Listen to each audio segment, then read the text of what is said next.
State a casa è quello con forza, ha detto oggi il presidente del Veneto Zaia di fronte ai numeri che vedono in Veneto superati i 1000 contagi. Se non si rallenterà, ha spiegato, per metà aprile veneti positivi al coronavirus saranno 2 milioni.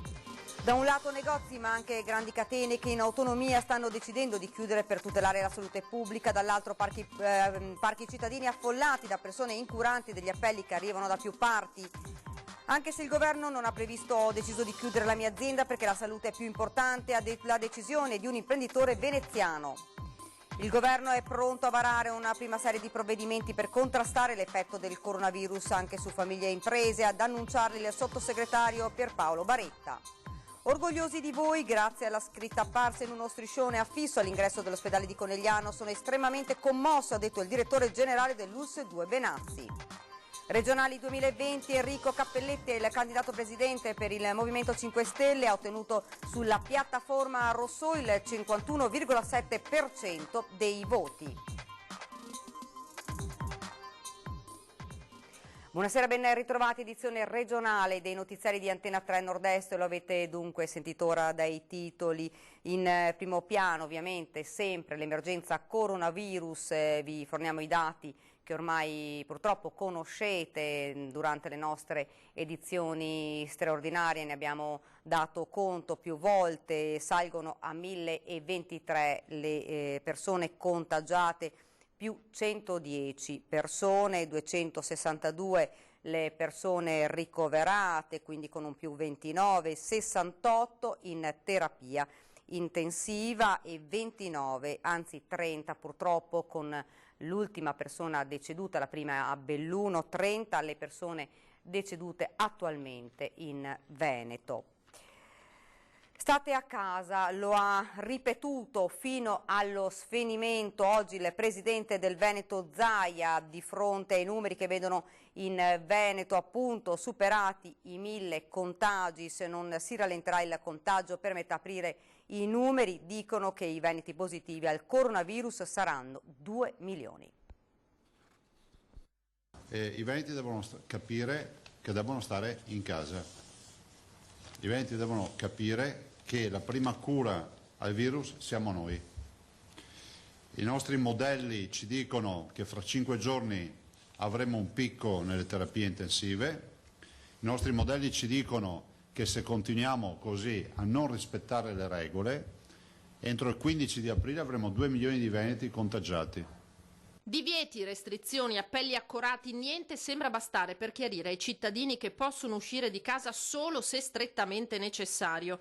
E allora il presidente del Veneto Zaia arriva in conferenza stampa con un cipiglio completamente diverso. È informale anche nell'abbigliamento, niente cravatta e soprattutto è determinato a farsi capire una volta per tutte. Allora, il vero tema è che dobbiamo richiamare tutti alla responsabilità. Alla responsabilità vuol dire di non andare i fine settimana al mare a fare passeggiate, di non andare nei centri commerciali, di non andare nelle piazze, di non andare in nessun posto che non sia il posto di lavoro o il negozio alimentari per approvvigionarsi di generi alimentari o a stare a casa. Questo è l'appello che faccio ai veneti. Lo faccio con forza perché stiamo per entrare nell'area di turbolenza. Il peggio sta arrivando e che si vada incontro al blocco totale o meno la questione non cambia. Chi può si tappi in casa senza tante discussioni. Non avrei mai pensato di dire nella mia vita di invitare una comunità a non relazionarsi più, però è un sacrificio che dobbiamo fare. Questa è una emergenza che ci trasciniamo non per qualche settimana, per un bel po'. Stiamo facendo di tutto perché le curve non vengano rispettate rispetto ai modelli, ci siamo riusciti fino ad ora, però adesso c'è bisogno dell'aiuto di tutti. Meno persone frequentate, anche tra i familiari, meglio è. L'insidia è il positivo asintomatico, che ha un R0, per usare un termine tecnico, di 2,4. Vuol dire che ogni persona positiva asintomatica riesce a contagiare 2,4 persone. Il rischio è quello di far collassare gli ospedali, il contagio va necessariamente rallentato, quantomeno diluito nel tempo. Abbiamo un piano di terapie intensive che stiamo ora dopo ora rafforzando, però ricordo che se i veneti e ascoltino bene le mie parole e evitino di mandarmi commenti per spiegarmi di come è fatto il mondo e altre robe del genere. Guardiamoci nelle palle degli occhi. Se i veneti non seguono queste indicazioni ci svuotano gli ospedali, ma ci svuotano dei pazienti ordinari e li riempiamo di pazienti coronavirus. Fino ad oggi, a mezzogiorno e mezzo dell'11 marzo, così resta agli atti, la situazione, grazie a una macchina sanità che funziona, è sotto controllo. Però gli algoritmi, i modelli matematici ci dicono che al 15 di marzo l'incremento delle terapie intensive sarà radicale. Non possiamo puntare solo sulla fortuna, sul bel tempo o su boiate o su consigli per gli acquisti. No, bisogna stare a casa. Impossibile fare il tampone a tutti i veneti, solo il rigore e l'autodisciplina di ciascuno può dare un risultato per contrastare un'emergenza che durerà, dice Zaia, ancora per diverso tempo. Abbiamo bisogno di un grande atto di solidarietà, di responsabilità, di civiltà. Ce la facciamo, però dobbiamo uscirne con le ossa poco rotte. Per me sono già tante 29 persone che hanno perso la vita. Io ste robe non le voglio liquidare con è andata bene, perché è andata bene vuol dire morti zero. Non è andata bene, abbiamo già 29 persone che hanno perso la vita. E ieri sera è morto il secondo contagiato di Vo. Allora, oggi la partita passa in mano ai veneti. O stiamo a casa, voglio vedere le strade vuote, non andate alle cene degli amici, non fate come quando vediamo nei film, no? Che se ti vietano l'alcol allora metti la bottiglia nel cartoccio di carta così non vedono che bottiglia è. No, non facciamo i ritrovi familiari, non troviamoci a giocare a tombola con i parenti, niente. Ogni nucleo familiare deve restare isolato a casa sua. E un invito e un ringraziamento al mondo della comunicazione, diffondete questo messaggio. Qualcuno dice, ma si chiuderà tutto. Se continua così sarà inevitabile che si chiuderà tutto. Finiamola di voler sempre cercare il titolo da metterci. Se continua così si chiuderà tutto, perché saremo tutti con il virus. La verità oggi è che questo virus qui da noi fa più danni di qualsiasi peggiore influenza. Non è normale che muoiano 29 persone in 15 giorni. Non è normalità.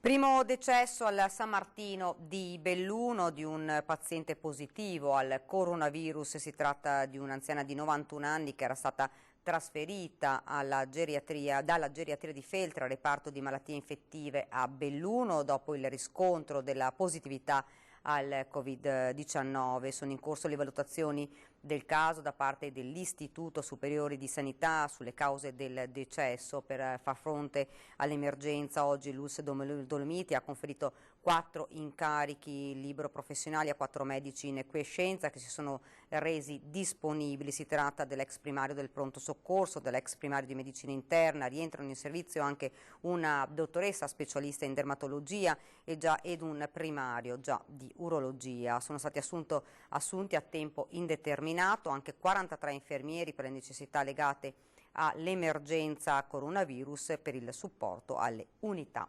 operative. E la Regione ha istituito un conto corrente per raccogliere fondi, lo potete vedere qui in questa immagine, per sostenere, dicevo, gli ospedali che in questo momento si trovano in grande sofferenza. Tutti i riferimenti li vedete qui in sovraimpressione. Ovviamente vi riproporremo questa raccolta fondi nel corso dei nostri telegiornali. Ed ora andiamo a Padova con gli aggiornamenti anche sui casi di contagio all'interno di una casa di riposo di Merlara. Allora, questa mattina hanno ultimato gli ultimi parate tamponi. Il cui esito sarà probabilmente domani mattina. Al momento i contagiati sono? Come pubblicato nel sito, 33. Cresce il numero di contagi all'interno della casa di riposo Scarmignan di Merlara. Mancano ancora 40 tamponi su 87 persone all'interno, ma i casi sono saliti a 33. Il sindaco fa sapere che al momento i ricoveri sono solo 2 e non si trovano in terapia intensiva. I contagiati con sintomi lievi e tra di loro anche molti operatori sono rimasti all'interno della struttura. Certo, i servizi sono garantiti, la vita dentro continua con tutte le procedure necessarie per evitare il contagio. Quindi ci sono gli operatori sani, c'è tutto il personale che richiede la struttura ancora attivo. Sanità trevigiana inevitabilmente sotto pressione nei giorni del picco di coronavirus. Un invito alla pazienza arriva dal direttore Benazzi, soprattutto per l'attività ordinaria. Massima attenzione per il focolaio di Conegliano. Tutte le altre patologie minori e tutte le visite programmate eccetera, sì, chiediamo ovviamente all'utenza di avere un po' di pazienza e casomai se non c'è l'urgenza vera di dilazionarli passato il periodo del 3 di aprile. Pazientare e se possibile rinviare le visite non urgenti in attesa che il picco passi e la macchina sanitaria ritorni alla normalità. Questo è un invito non tanto tra le righe del direttore generale Benazzi. Sono tanti cittadini ma anche sanitari a chiedersi se non sia il caso di sospendere o comunque rallentare le attività ordinarie dell'ULSS 2, interventi programmati ambulatoriali, fatte salve ovviamente le urgenze dalla cardiologia alla cura dei tumori. Sul fronte dell'attività ordinaria è la stessa ULSS 2 Marca Trevigiana ad attendere indicazioni generali da parte della Regione sulle linee da adottare a stretto giro di posta. Noi siamo parte di un holding regionale, quindi credo che questo lo decideranno gli esperti, gli epidemiologi, i nostri esperti virologi e noi quindi poi in base a queste indicazioni ubbidiremo. Che siano giorni, ore concitate, nessuno lo nega. Lo stesso Benazzi è stato in visita alle tende allestite al Cafoncello dove si effettua il pre-triage. Nei giorni del picco l'attenzione massima soprattutto verso i focolai presenti nella Marca. In principio era quello della geriatria, spento ma ancora attenzionato. Adesso a preoccupare è quello nella zona di Conegliano. Lo stesso vale per poi i casi che si sono creati a Conegliano legati a quel benedetto triangolo che è quello di Orsago, Sanfiore e Caneva, dove andavano a giocare a carte ed erano interessati più anziani, per cui anche qua l'indagine epidemiologica deve essere fatta e quindi spesso e volentieri vengono isolate delle persone proprio per prudenza e quindi sono tutti casi in più che si aggiungono. Torniamo nel bellunese perché è una squadra che sta lavorando senza sosta e unitariamente, quella coordinata dalla Prefettura di Belluno in questa fase di emergenza fondamentale è la prevenzione.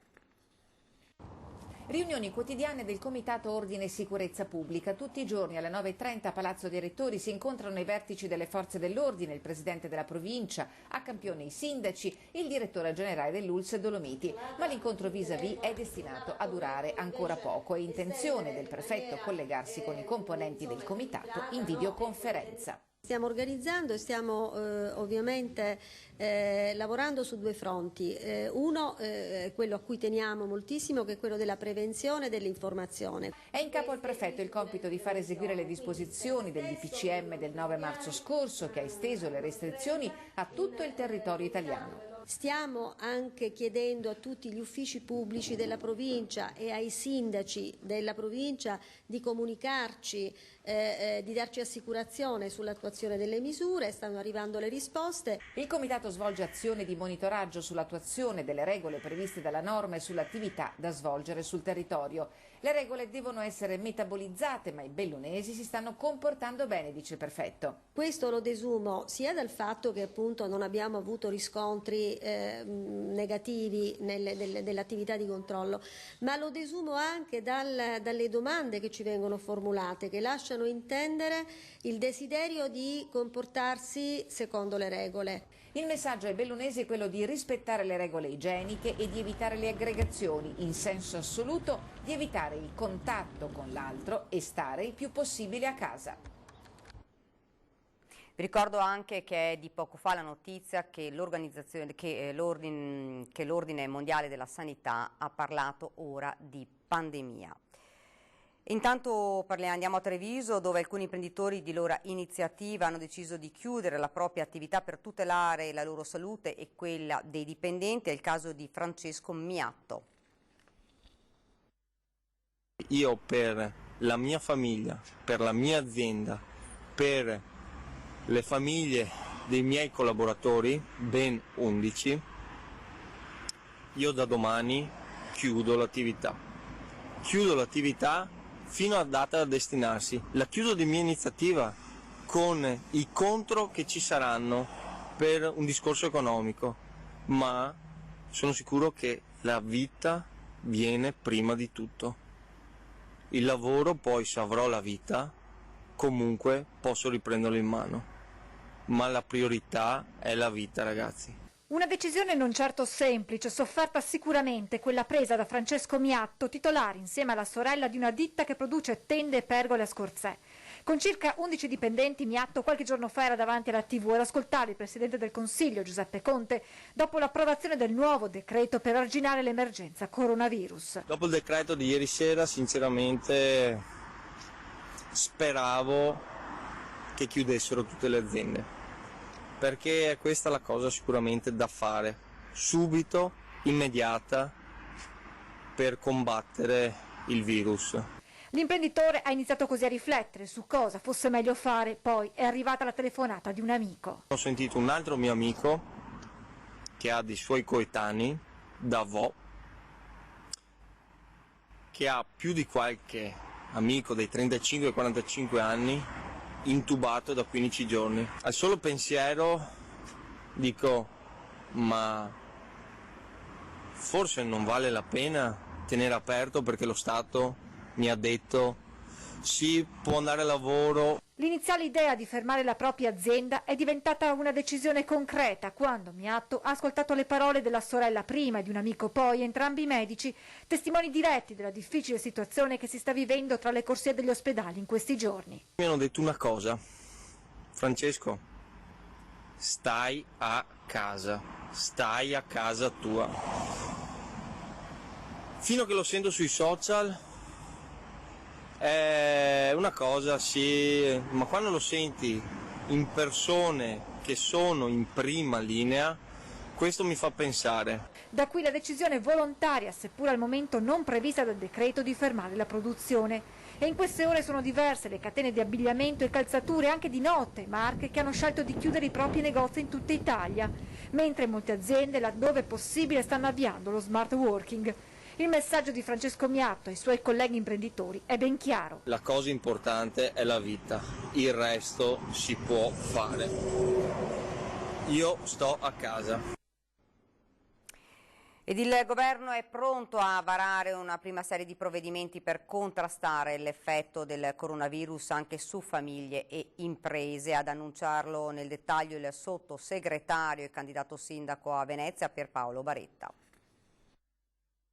Come governo stiamo predisponendo nelle prossime ore un decreto molto robusto che dovrà affrontare innanzitutto l'emergenza sanitaria. Oggi c'è bisogno di nuovi macchinari, di respiratori, di tutto ciò che serve a sostegno dell'emergenza, ma anche il personale sanitario che sta lavorando con grande abnegazione e competenza, e quindi va sostenuto anche finanziariamente, gli straordinari, le eventuali assunzioni per un periodo di tempo. Sostegno alla sanità, all'economia, alle famiglie. Di fronte alle conseguenze provocate dal coronavirus, Pierpaolo Baretta, candidato sindaco a Venezia e sottosegretario al Ministero dell'Economia e delle Finanze, annuncia un blocco di interventi del governo a 360 gradi che considerano anche le ripercussioni dell'emergenza sul lavoro. È necessario che venga data la cassa integrazione, soprattutto per quei settori che non ce l'hanno,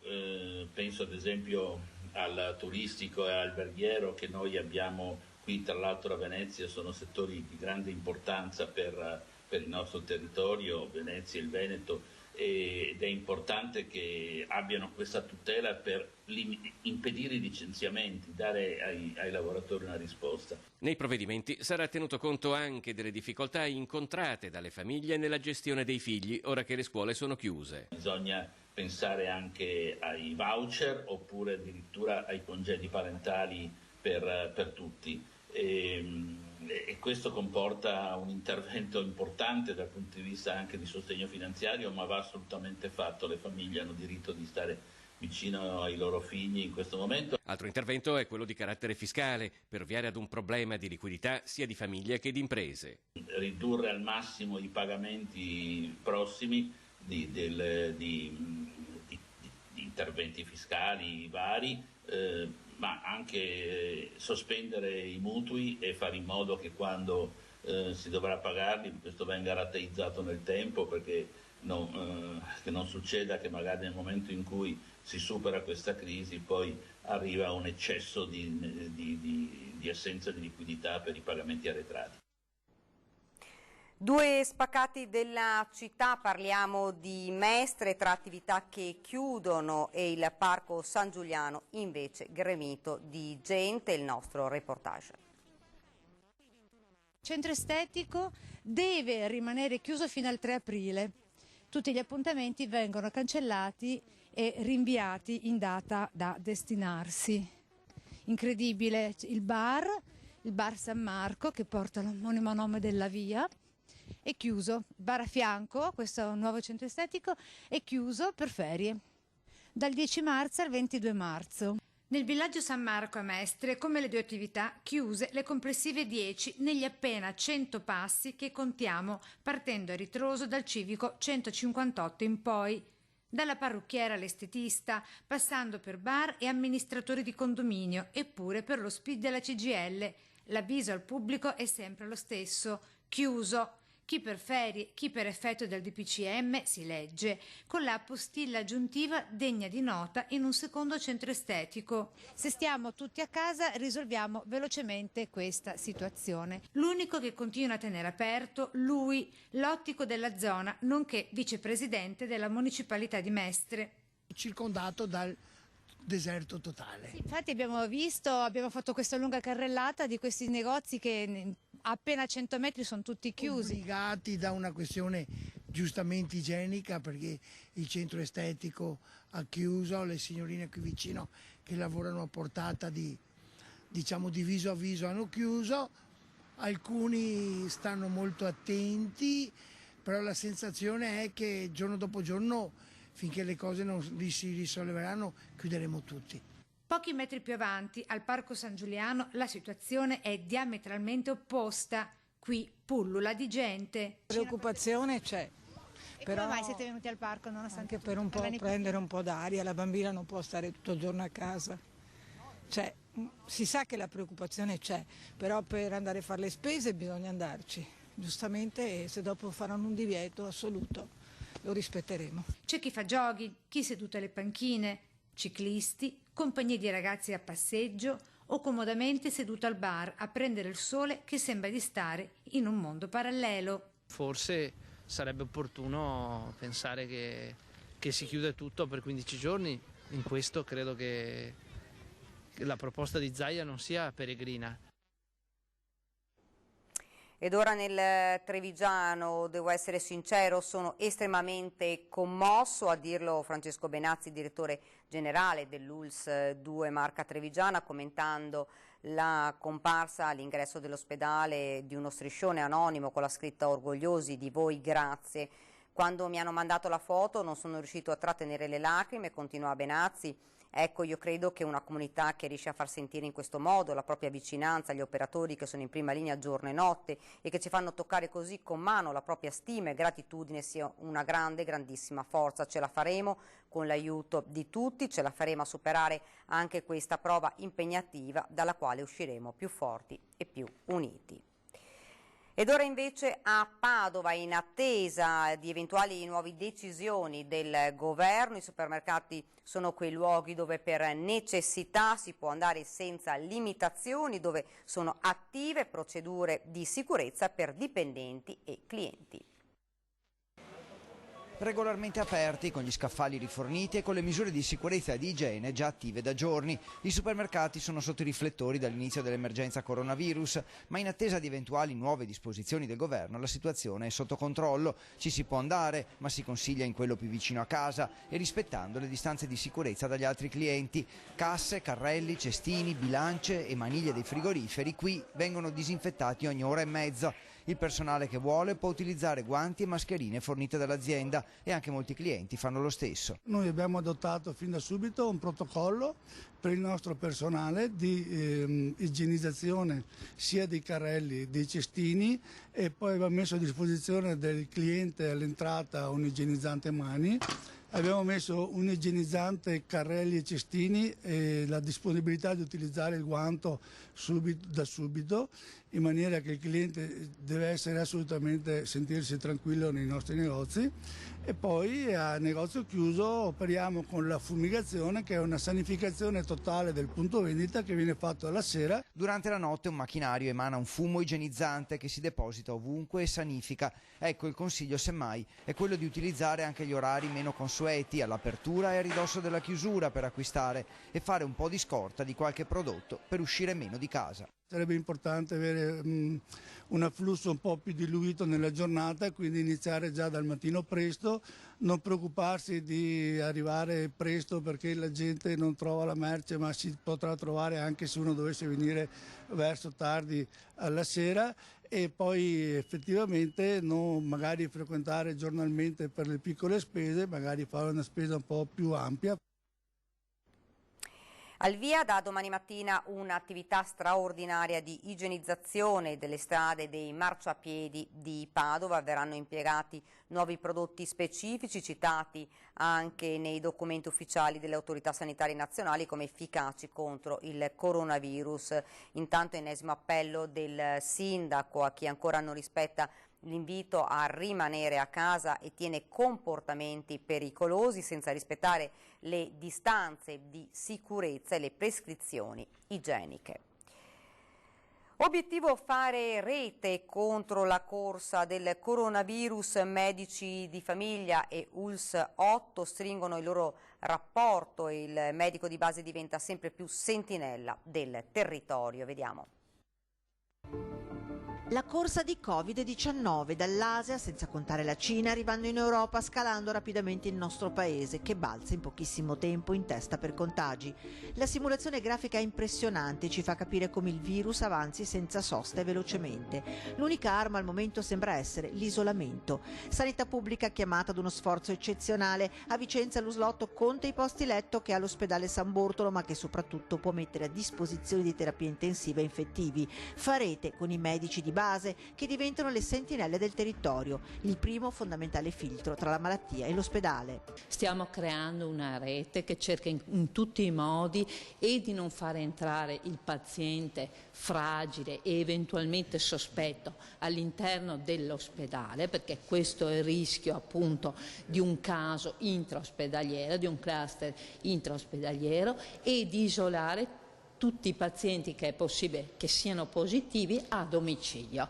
In questo caso è strategica la collaborazione con la medicina di base. La prima azione che è stata compiuta è stata quella di passare da un'accoglienza aperta, dove c'erano gli studi aperti, oppure gli studi con un appuntamento e prenotazione, a far entrare un paziente alla volta, sia nella forma libera che nella forma su appuntamento, ma adesso si privilegia tutti l'appuntamento telefonico. Tutto avviene via telefono, dalla ricetta elettronica al colloquio con gli utenti per invitarli a spostare visite e controlli magari alla volta di giugno-luglio. L'invito ai datori di lavoro che lasciano a casa i dipendenti di mandare una domanda al medico. Dai medici di medicina generale ai pediatri, anche per loro telefoni bollenti, passati dal picco influenzale dei bambini a dover affrontare il rischio coronavirus.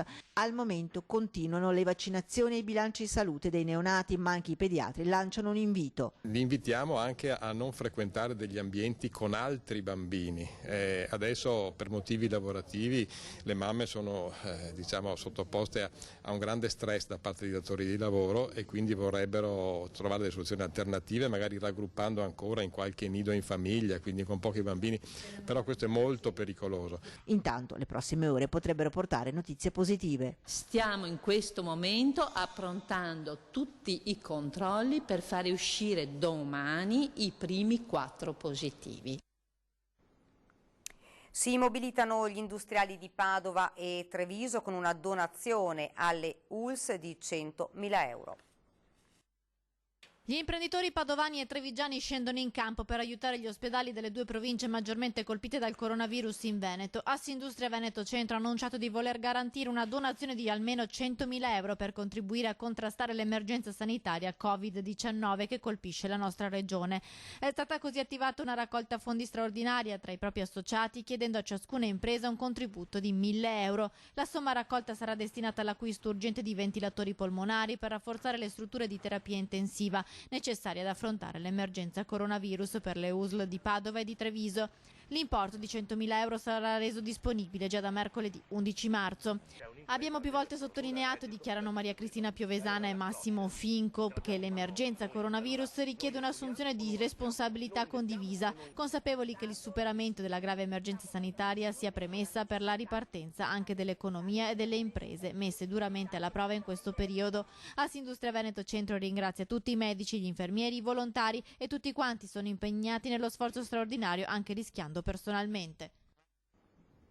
La cronaca, tragedia sfiorata all'Ozzo di Cadore per un incendio divampato in un magazzino di un'abitazione, coinvolte 20 persone di nazionalità cinese che non sono rimaste ferite. Sul posto anche l'ambulanza del SUEM 118 per gli accertamenti sanitari di rito. Sono ora in corso le operazioni di bonifica e messa in sicurezza.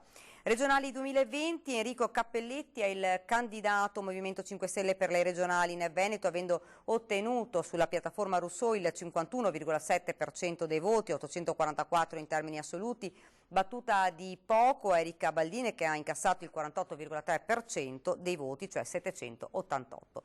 E questa era la nostra ultima notizia, vi lascio ovviamente le nostre previsioni del tempo, grazie davvero per averci seguito, arrivederci.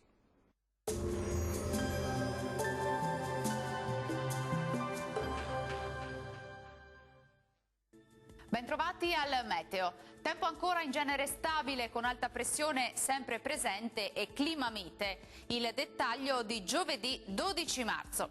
Sul Veneto sarà bel tempo con ampio soleggiamento al mattino e cielo al massimo poco nuvoloso, solo con qualche locale foschia. Più nubi a partire dal pomeriggio con cielo via via sempre più coperto e durante la notte non si esclude nemmeno qualche piovasco sul Bellunese.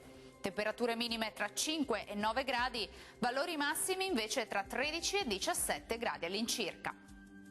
Bel tempo anche sul Friuli Venezia e Giulia, sole prevalente, sarà più nuvoloso anche qui nella seconda parte della giornata e in serata non si esclude qualche precipitazione a carattere sparso. Temperature minime tra 4 e 9 gradi, massime oscillanti tra i 15 e i 17 gradi. Ci spostiamo infine sul Trentino Alto Adige, anche qui sarà soleggiato ovunque e in genere asciutto un po' su tutti i settori. Temperature minime tra 6 e 7 gradi, massime piuttosto calde fino a 20 gradi all'incirca. Dal meteo di Antena 3 per ora è tutto, grazie per l'attenzione e arrivederci.